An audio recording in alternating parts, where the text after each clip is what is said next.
اللهم صل وسلم وبارك عليك يا حبيبي يا رسول الله. النهاردة إن شاء الله هنعمل أكلة شتوية سهلة وبسيطة تدفي في الشتاء الفظيع اللي احنا فيه اليومين دولت. إن شاء الله ولادك هيحبوها جدا، مكوناتها موجودة في كل بيت. هنعمل مكرونة الاسباجيتي بالصوص البني أو بالصوص الغامق. هناخد بس كيس مكرونة 350 جرام. تقدري كمان تحطي نوع المكرونة اللي انتي بتحبيه. عندك المكرونة القلم وعندك المكرونة الصغننة.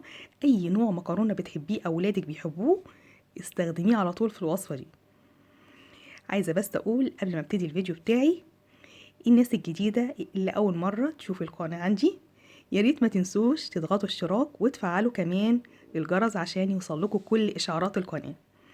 وياريت كمان تشجعوني لو عجبكم الفيديو باللايك. سريعا بقى كده عشان نبتدي الوصفة بتاعتنا. حطينا حلة على النار زي ما انتوا شايفين، هتسخن ونبتدي ننزل عليها بالزيت. هنحط مقدار ربع كوباية من الزيت. طبعا احنا عايزين كمية زيت مناسبة عشان خاطر البصل اللي هنحمره.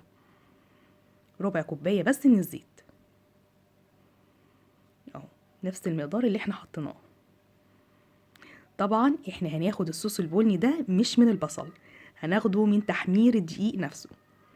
حطينا بصلاية كبيرة مبشورة زي ما انتوا شايفين، وهنبتدي نشوح فيها لحد ما ناخد اللون الذهبي الجميل بتاعها كده. تمام. في المرحلة دي بقى هنبتدي ننزل على البصلة بتاعتنا بفصين من الثوم متقطعين طرنشات زي ما انتوا شايفين، ونشوحهم مع البصلة. وصفة سهلة وبسيطة وجميلة جدا. مجرد ما الفيديو يخلص انا واثقة انك هتعمليها على طول. قلبي بقى الثوم مع البصل، وبعدين هننزل بشوية من الفلفل البارد. اي فلفل بقى عندك، فلفل احمر، فلفل اخضر، فلفل الوان، اي حاجة عندك هشتغلي بيه على طول. الفلفل مع البصل مع الثوم هيدي نكهة جميلة جدا للمكرونة.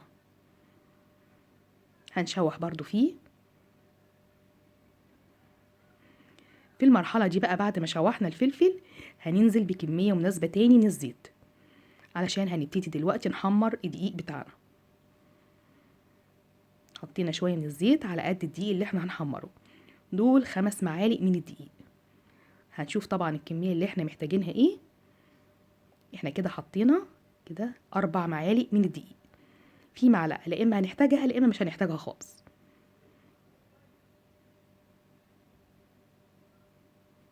طبعا احنا كده محتاجين المعلقة الأخيرة اللي احنا شلناها على جنب، هنحطها وننزل بيها.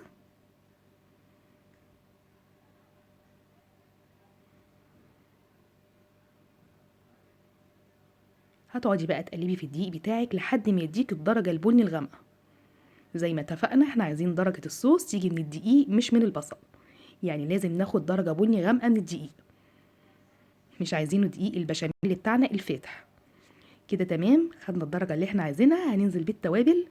معانا ملح، معانا فلفل اسود، معانا شطة، ومعانا كمون. مش قادرة اقول لكم بقى ريحة التوابل مع البصل مع الفلفل مع الثوم طالعة عاملة ازاي، حاجة وهم.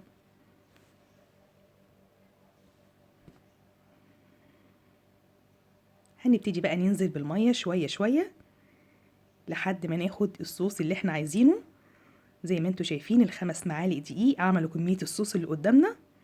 طبعا هو كده تقيل شوية، لو انت حابة تخففيه انا هخففه. تزودي بقى مية على حسب ما انت عايزة تخففي الصوص بتاعك.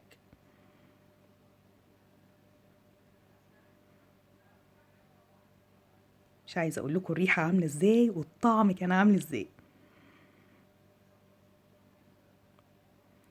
مع التقليب بقى وشوفي اللون اللي انت عايزاه والصوص اللي انت عايزاه.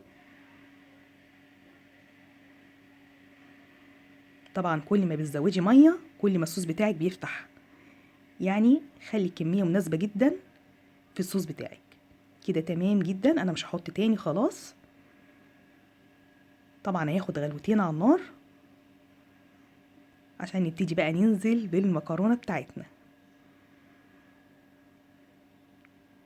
هننزل بقى بكيس المكرونة على الصوص على طول علشان يغوص في الصوص بتاعه. أكلة ملهاش حل،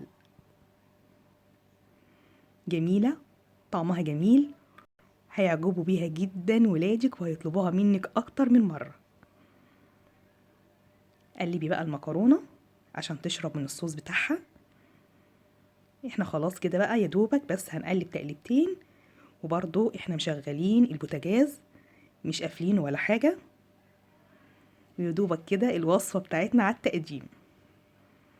وصفة جميلة وسهلة وما خدتش مننا ولا وقت ولا مجهود، والنتيجة إن شاء الله هتكون مرضية جدا. خلاص كده احنا هنقدم بس الوصفة بتاعتنا ويبقى الوصفة بتاعتنا خلصت.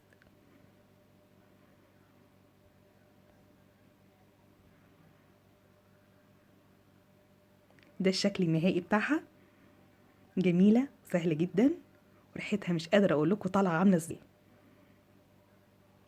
يا ريت بقى لو عجبتكم الوصفة بتاعتي ما تنسوش تدعموني بالشير واللايك. شكرا ليكم ولمتابعتكم، والسلام عليكم ورحمة الله وبركاته. بحبكم في الله.